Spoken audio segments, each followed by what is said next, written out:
Imagine this. You are on the board of a venture capital firm, and your first client walks in.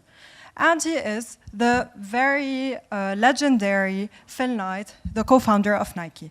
And he tells you, I need an investment to start an athletic wear brand. You look at him, you're like, really?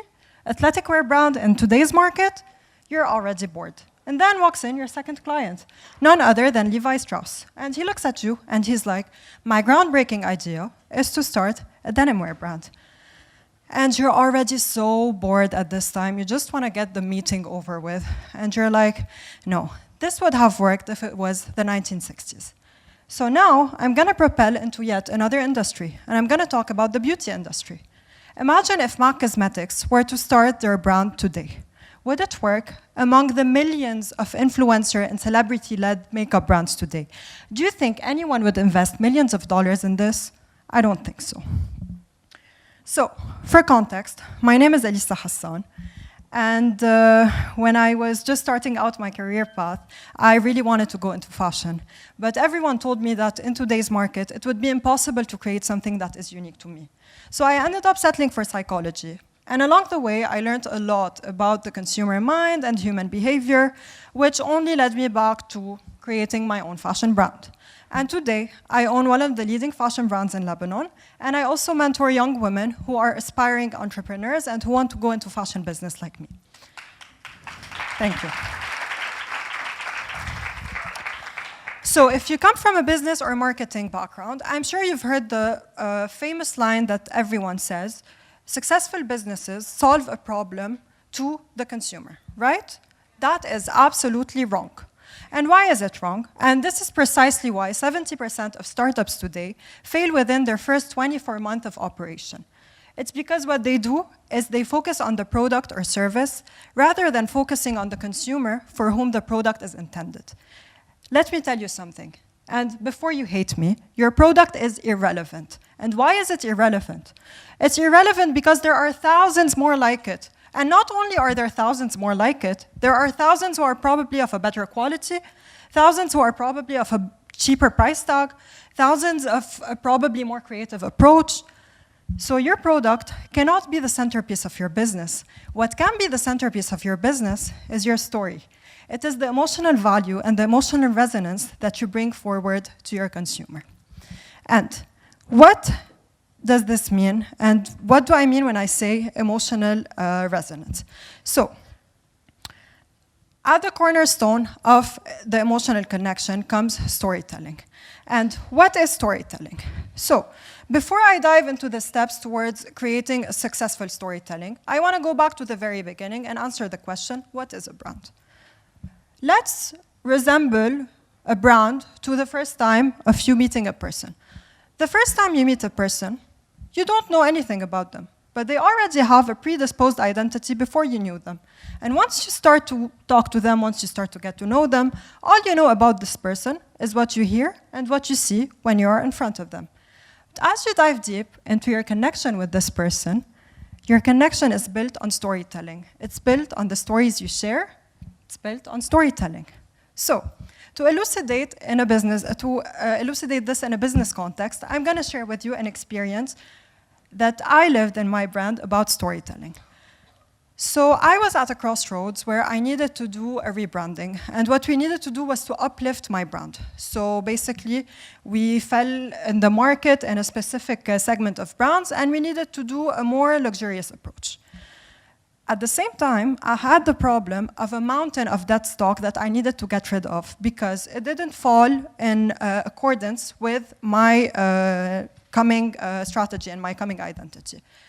So, if I were to do a normal business strategy, a global sale, or a global clearance, it would have been very detrimental to my business. I would have lost my customers and I would have failed my rebranding. So I started thinking, what if I play around a narrative?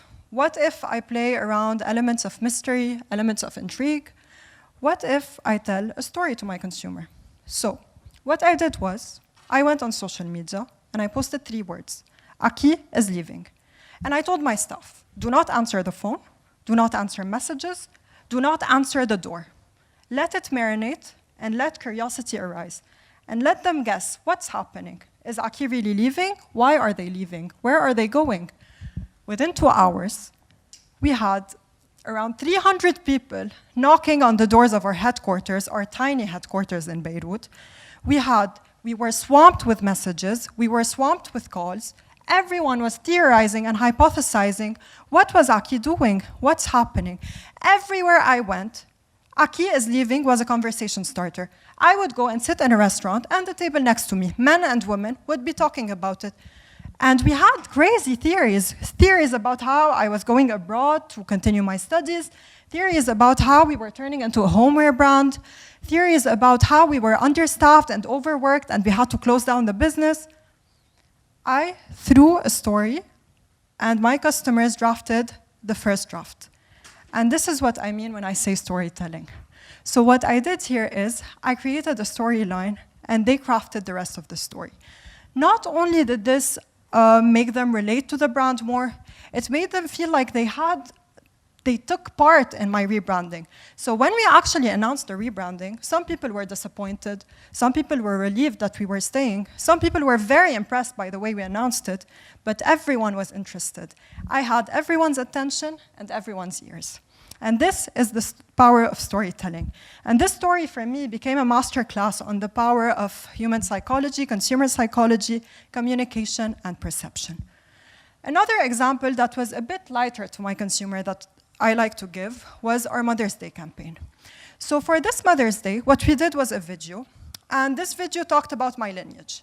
So basically, my grandmother was a seamstress who passed down her skills to my mom, and who in turn passed down her skills to me, who was finally able to create a business out of this array of skills. So what my customers took from this video, from my grandmother's story, were the hardships and adversities that she faced. From my mother's story, it was the balance between motherhood and personal ambitions. And from my story, it was resilience and the ability to persevere in a very saturated market. And what we achieved here was truly to attempt at humanizing the brand, an attempt at creating a sense of relatability, a sense of sensibility to the brand. We didn't come on here and promote our skills. We didn't promote our product. What we promoted were our struggles. It was our journey. It was our triumphs. And it was the beautiful moments that we lived together. It was our legacy.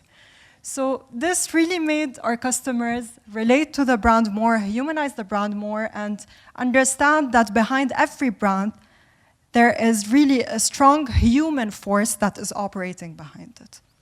Now that we're done with storytelling, I want to talk about the final cornerstone of building a brand in a world that doesn't respond to needs, and it's your consumers. And at the very center, you should have your consumer in mind. And this is something I always tell my students. So, how did I understand my consumers? I am a consumer myself. I am an avid shopper. I do shopping for a living, every single day. That's what I do.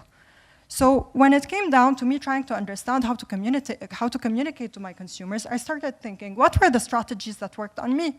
What pushed me, what triggered me to, in my final instances of shopping, to actually pull the trigger and do the purchase? And then I was able to translate the strategies that worked on me on my consumers. Whenever I have a plan or a strategy that I want to implement, for example, let's say I'm popping up in a very luxurious mountain resort in the mountains in the summer. I would go and spend a month there, see how the people there are living their lifestyle, see what products they need, see what instances of the day they purchase, and attempt to recreate this in a branding strategy or in a marketing strategy. And this really helps me to understand my consumer and helps me put my consumer at the very center. So, in short, as we are operating in a landscape where the traditional methods of marketing fall flat and they no longer work, we have to remember a few things.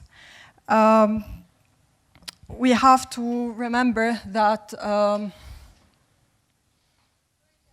storytelling. Thank you.